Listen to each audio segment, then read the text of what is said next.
Hello বন্ধুরা, top জ্ঞান চ্যানেলে আপনাদের স্বাগতম। আজকের এই ভিডিওর মূল টপিক হচ্ছে গভর্নমেন্টের যে স্কিমগুলো রয়েছে লক্ষ্মী ভাণ্ডার, যুবসাথী ও অত্যাধিক, সেই স্কিমের মাধ্যমে যে টাকা ব্যাঙ্ক অ্যাকাউন্টে ঢোকে এবং তার সঙ্গে ডিবিটি লিঙ্কের কী পার্থক্য সেটাই আজকে বলবো। যে ডিবিটি লিঙ্ক না থাকলে ব্যাঙ্ক অ্যাকাউন্টে ঢোকে না এবং ডিবিটি লিঙ্ক আপনাদের আছে কি না সেটা কীভাবে চেক করবেন সেই সম্বন্ধে আজকে ভিডিওটা। তাই ক্রোমবক্সটা খুলে সেখানে এনপিসিআই বলে একটা অপশান আছে, সেখানে সার্চ করবেন। এনপিসিআই অপশানটা সার্চ করলে এরকম একটা ন্যাশনালের একটা ওয়েবসাইট খুলে যাবে পেমেন্টের। সেখানটাতে ক্লিক করবেন, ন্যাশনাল পেমেন্ট কর্পোরেশনের। সেখানটায় ক্লিক করলেই দেখতে পাবেন যে তার একটা অফিসিয়াল ওয়েবসাইট খুলে যাচ্ছে।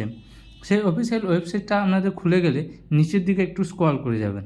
আপনার সামনেই দেখছেন এই ধরনের অফিসিয়াল ওয়েবসাইটটা, এবং নিচের দিকে একটু স্ক্রল করবেন। স্ক্রল করলেই দেখতে পাবেন আধার সিডিং অপশান বলে একটা দেওয়া আছে, সেটাতে ক্লিক করবেন।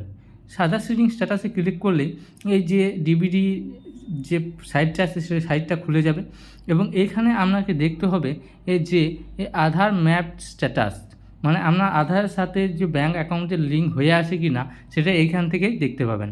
তাহলে কি করবেন, প্রথমে আপনার যে আধার নাম্বারটা আছে সেই আধার নাম্বারটা এইখান থেকে দিয়ে দেবেন, টাইপ করে দেবেন, হুবহু টাইপ করে দেবেন। করে দেওয়ার পর ওর যে ক্যাপচার আছে সেই ক্যাপচারটা ফিল করে দেবেন।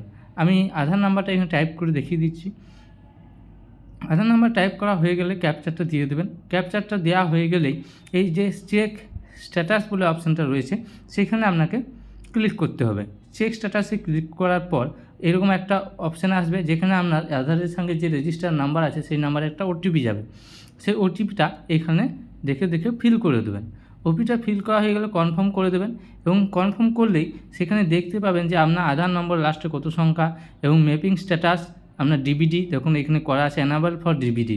এটা করা থাকলে আপনার ব্যাঙ্ক অ্যাকাউন্টে ডাইরেক্ট গভর্নমেন্টের যে কোনো স্কিম ছাড়লে ঢুকে যাবে। তারপর আপনার ব্যাঙ্কের নাম, কোন ব্যাঙ্কে আপনার ডিবিডিটা করা আছে সেখানে এটা শো হবে, এবং যাবতীয় নিচের দিকে দেখতে গেলে আরও অনেক কিছু শো হবে। আর যাদের করা নেই, যদি না থাকে, তারা কীভাবে করবেন, ওপরে দেবেন আধার সিডিং বলে একটা অপশান আছে, সেখানে এন্টার ইওর আধার নাম্বার দিয়ে দেবেন। দেওয়ার পর আপনার এই সিডিং অপশানে ক্লিক করবে এবং ব্যাঙ্ক অ্যাকাউন্ট চুজ করে নেবেন যে ব্যাঙ্ক অ্যাকাউন্ট আপনার আছে। তারপর ফ্রেশ সিডিংয়ে ক্লিক করবেন। এরপর অ্যাকাউন্ট নম্বর এবং কনফার্ম অ্যাকাউন্ট নম্বর দিয়ে টিক চিহ্ন করে ক্যাপচার দিয়ে সাবমিট করলেই এটা হয়ে যাবে। আমাদের এই ভিডিওটা ভালো লাগলে অবশ্যই একটা লাইক করে দেবেন, আর কোনো রকম অসুবিধা হলে অবশ্যই কমেন্ট বক্সে জানাতে ভুলবেন না। কমেন্ট করে আমাদের জানাবেন, আর আমাদের সাথে জুড়ে থাকার জন্য আমাদের চ্যানেলটাকে সাবস্ক্রাইব করে নেবেন এই ধরনের ভিডিও পাওয়ার জন্য, এবং আমাদের এই ভিডিওটা শেয়ার করে দেবেন যাদের কাছে এই কার্যকর বলে মনে হবে তাদের দিকে। ধন্যবাদ।